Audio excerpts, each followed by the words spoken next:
L'histoire de Kyung-ti ou histoire de fantôme.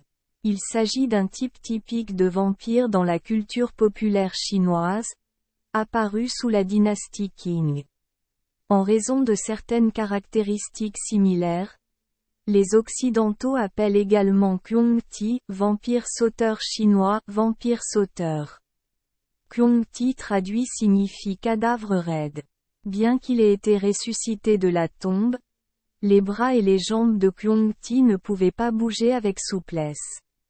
Il devait se déplacer en sautant continuellement, ce qui avait l'air assez humoristique, et ses deux bras étaient toujours tendus devant lui. On dit que certains gangti très cultivés peuvent voler et se transformer en loup.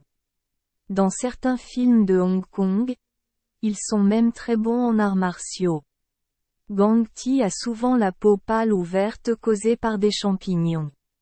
La moisissure et la mousse poussent sur son visage. Ses dents sont pointues, sa langue et ses ongles sont également très longs. Les zombies qui viennent de mourir ont toujours une apparence vivante, tandis que les zombies qui se transforment après un certain temps provoquant la décomposition de certaines parties de leur corps semblent vraiment horribles. Les gangshi, pour une raison inconnue, sont souvent représentés dans les vêtements des fonctionnaires Qing. La raison en est peut-être parce que le peuple, principalement le peuple Han, détestait la cour mandchoue, en particulier la classe mandarine, qui ne savait qu'exploiter et sucer le sang d'innocents. Concernant l'origine, on dit qu'un cadavre devient un gangster quand la personne subit une mort violente comme la pendaison, la noyade ou le suicide. Une autre raison qui a conduit le cadavre à se transformer en Kyung-ti était due à des erreurs dans les procédures d'inhumation, provoquant la sortie involontaire des morts de la tombe, provoquant un désastre pour la population.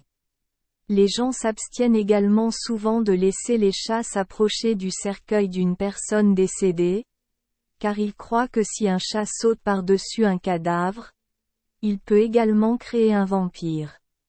Un vampire, comme on le surnomme vampire chinois, a en fait des caractéristiques similaires à celles des vampires occidentaux.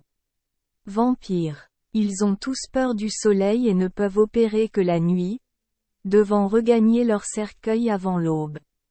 Kyung-ti adore aspirer la vitalité des humains et est prêt à attaquer tous ceux qu'il rencontre. Vous pouvez échapper à ce démon effrayant si vous savez retenir votre souffle car le gangti est aveugle, il ne peut reconnaître sa proie qu'en écoutant sa respiration. Certaines choses peuvent être utilisées pour repousser et vaincre gangti comme le sang de chien noir, de l'urine d'élève, un miroir, le chant d'un coq et une épée en bois de pêcher. En fait, il existe une explication plus raisonnable de la légende de Gangti. Les travailleurs travaillant loin de chez eux et malheureusement décédés souhaitent souvent ramener leur corps pour l'inhumer dans leur ville natale. Les membres de leur famille, en raison des conditions routières, ne pouvaient pas ramener leurs proches dans leur pays d'origine, c'est pourquoi une sorte de service de transport de cadavres a été créé.